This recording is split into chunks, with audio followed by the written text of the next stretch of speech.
He llegado con las tropas vascas hasta el límite de Euskadi. He permanecido entre ellas, admirando el temple de nuestro pueblo, cuyo espíritu jamás será vencido. Y antes de salir de Euskadi, protesto en su nombre ante el mundo del despojo que con los vascos se verifica en pleno siglo XX, privándonos de nuestra patria, a la que tenemos derecho por ser nuestra y porque la amamos entrañablemente.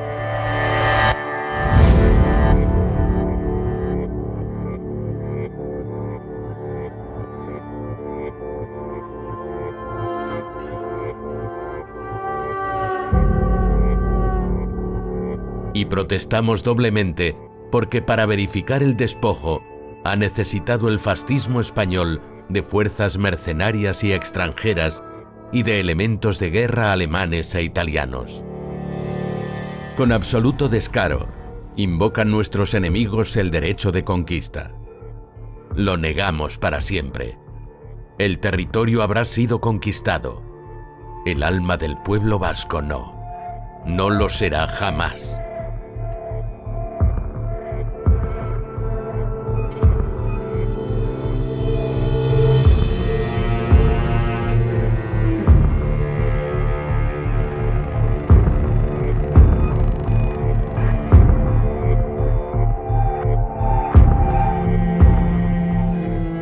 Con Bilbao sitiado, cayendo las bombas sobre Archanda y los alrededores de la ciudad, que se llenó de fugitivos tratando de ponerse a salvo. Muchos baserritarras con animales y pertrechos. Los que huían se dirigían hacia Cantabria. Algunos se agolpaban junto al puente colgante tratando de cruzar antes de que fuese inutilizado. En Bilbao se quedó una junta de defensa mientras que Aguirre y el resto de su gobierno se instaló en Trucíos, en el límite de Vizcaya, desde donde siguió dirigiendo la resistencia.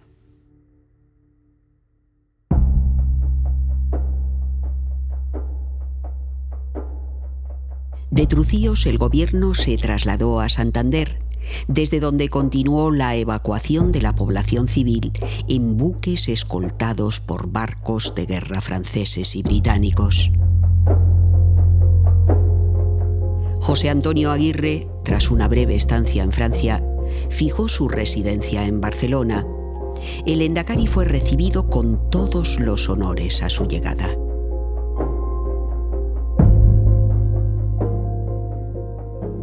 Barcelona fue además, durante casi 2 años, la sede del Consejo del Gobierno vasco.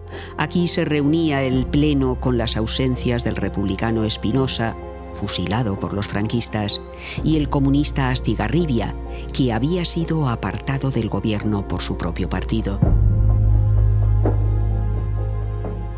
El gobierno vasco en Cataluña no desatendió en ningún momento a los vascos que allí se encontraban. Muchos de ellos, además, llegados en su mayoría de Guipúzcoa y Navarra, formaban familias completas con mujeres y niños. El Endacari Aguirre o Manuel Irujo trataron de estar siempre muy cerca de estos. En Cataluña, los niños vascos siguieron recibiendo educación y atención específicas. Se establecieron refugios específicos atendidos por personal especializado y se siguieron impartiendo clases. También fue importante la asistencia sanitaria. El 15 de noviembre de 1937 comienza a funcionar el Hospital Euskadi en un edificio cedido por el Consulado General de Francia en Barcelona. El Hospital Guernica, que estaba especializado en pediatría, la Clínica Ochandiano y el Sanatorio Antituberculoso de Monte Alegre, cerca de Barcelona. Durante el tiempo que duró la guerra, José Antonio Aguirre mantuvo una intensa relación con Luis Companys, el presidente de la Generalitat de Cataluña, que tras ser detenido por los nazis en Francia, fue ejecutado por los franquistas en el castillo de Montjuïc. El 15 de enero de 1939 caía Tarragona, y mientras los rebeldes avanzaban en Cataluña, miles de personas, civiles y militares, entre ellas muchos vascos, comenzaron a cruzar la frontera francesa en un éxodo dramático en pleno invierno. Representantes del gobierno vasco se instalaron en Perpiñán para atender a los fugitivos.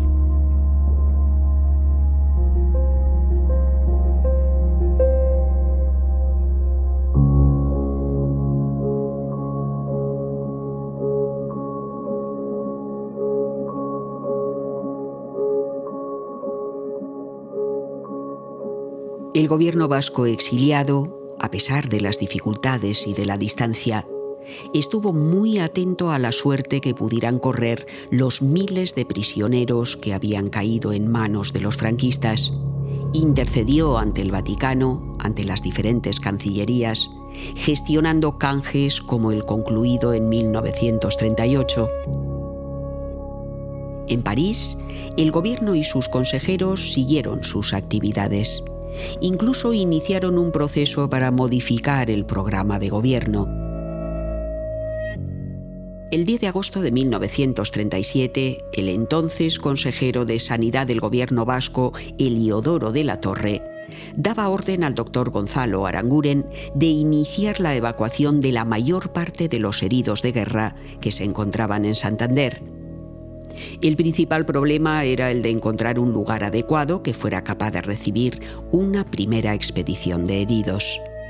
Los hospitales de San Cristó y La Goseguí, que había albergado a los niños del sanatorio de Gorliz de Vizcaya, fueron los dos centros que acogieron a los heridos. El exilio también alcanzó a las familias, con todo lo que significó de angustias, peligros y privaciones.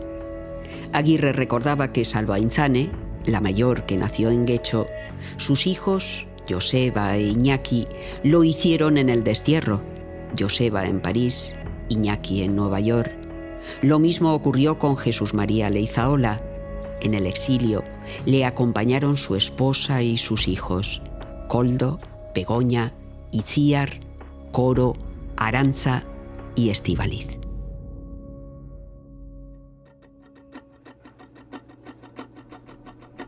Tras la ocupación de Francia, solo quedaron los consejeros Leizaola y Torre, que en medio de dificultades siguieron ayudando a los refugiados que habían quedado atrapados. En plena ofensiva nazi, en vísperas de la caída de Francia, José Antonio Aguirre se desplazó al pueblecito belga de La Panne para visitar a su madre, pero se vio sorprendido por el avance de las divisiones alemanas y él y otros vascos quedaron atrapados en la bolsa de Dunkerque en pleno reembarco de las tropas británicas que trataban de ponerse a salvo en Inglaterra. El Endacari se ocultó un tiempo en Bélgica, esperando el momento adecuado para ponerse a salvo. Aguirre tuvo entonces que ocultarse disimulando su aspecto. Por fin, el 27 de agosto de 1941, José Antonio de Aguirre y su familia llegan a Río de Janeiro. El Endacari decide hacer una pequeña gira por Uruguay y Argentina. El 7 de octubre llegan a Montevideo, donde en rueda de prensa comunica su aparición a todo el mundo.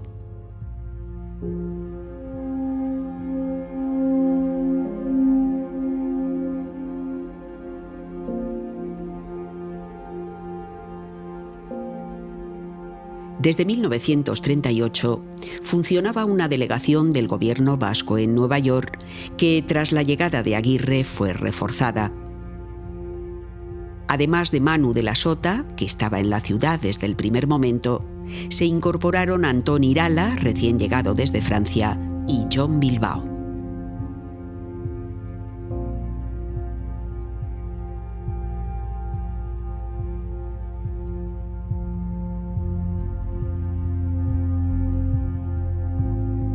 José Antonio de Aguirre dedicó sus primeros meses de su estancia en Nueva York a coordinar y poner orden en el exilio vasco, muy afectado por la incomunicación propia de la guerra, y a reforzar la presencia vasca en el Nuevo Mundo.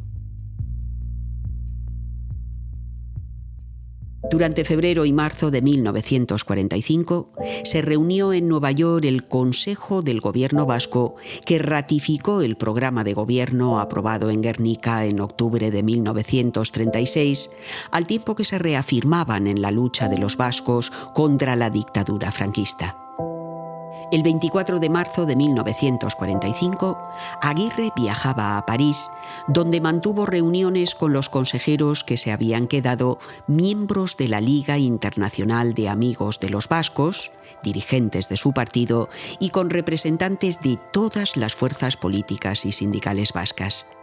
En aquellos días, concretamente el día 31 de marzo de 1945, estas fuerzas firmaban el llamado Pacto de Bayona, en que reconocían al gobierno vasco como representación legítima del pueblo vasco, sentando así las bases para su reorganización.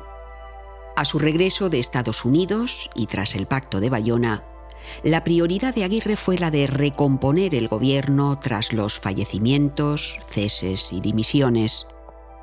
El nuevo gobierno se reorganizó respetando el número de consejeros. Siguieron los nacionalistas Leizaola y Monzón, Nardiz, de Acción Nacionalista Vasca, y el republicano Aldasoro.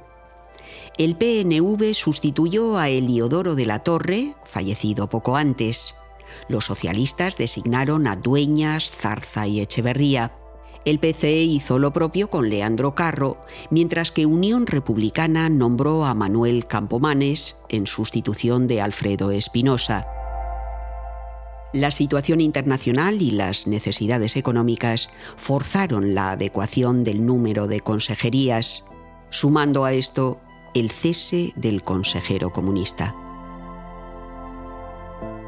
Durante años y hasta su muerte, Aguirre mantuvo estrechas relaciones con los movimientos demócrata cristianos y europeístas y, sobre todo, no dejó de visitar a las comunidades vascas de las Américas, que constituyeron soporte primordial del exilio. El 22 de marzo de 1960 fallecía en su domicilio parisino José Antonio de Aguirre. Sus restos fueron trasladados a Don Iván Eloizún para que reposaran en tierra vasca. Allí, ante su féretro, juró su cargo Jesús María de Leizaola. Durante casi 20 años se mantuvo la misma estructura de gobierno. Eso sí, muchos de sus consejeros fallecieron en el ejercicio de sus funciones. Al igual que Aguirre, Leizaola realizó diferentes giras por América con una doble finalidad: recabar apoyos políticos y lograr recursos financieros para mantener la actividad del gobierno con dignidad.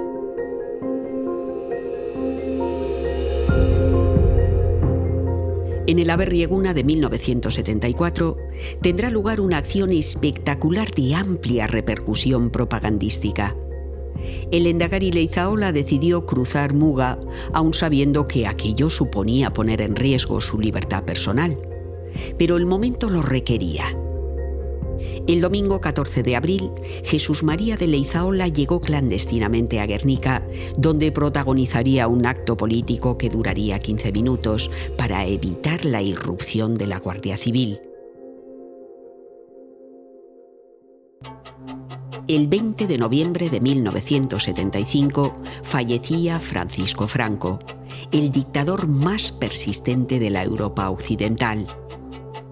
A pesar de esto, la dictadura se prolongó hasta por lo menos el 15 de junio de 1977, en que se celebraron las primeras elecciones democráticas desde febrero de 1936. En febrero de 1978 se constituyó un Consejo General Vasco que debía organizar el camino a la autonomía. En su elección participaron los diputados y senadores elegidos el año anterior. A su presidencia optaron el nacionalista Ajuria Guerra y el socialista Ramón Rubial, saliendo elegido este último.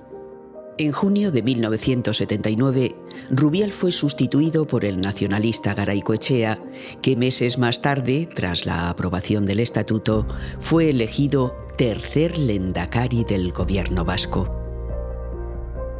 El Consejo General Vasco, presidido por Ramón Rubial, se desplazó a San Juan de Luz y en el Hotel Madison mantuvo una reunión de cortesía con el Lehendakari Leizaola y su gobierno. Desde principios de 1979, el gobierno quedó únicamente formado por Leizaola como lehendakari y Mikel Isasi, Jesús Ausín y Gonzalo Nardiz en representación del PNV, Izquierda Republicana y Acción Nacionalista Vasca respectivamente.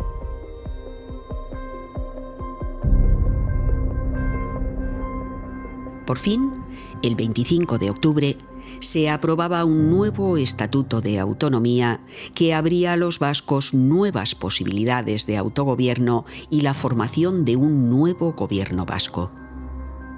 Cuando el texto del Estatuto de Autonomía fue publicado en el Boletín Oficial del Estado, el gobierno de 1936 quedó oficialmente disuelto.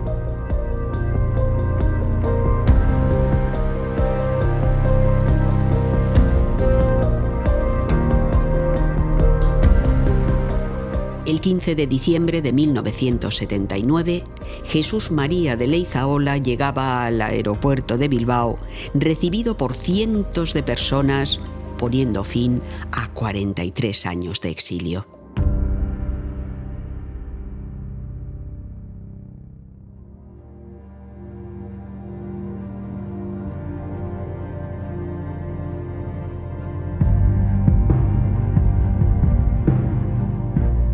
Es un milagro político que hayamos podido llegar al día de hoy, que hayamos podido resistir 43 años de exilio gracias al apoyo del pueblo vasco. Salimos al exilio para seguir manteniendo la causa vasca y volvemos cuando el proceso autonómico vuelve a estar otra vez en marcha.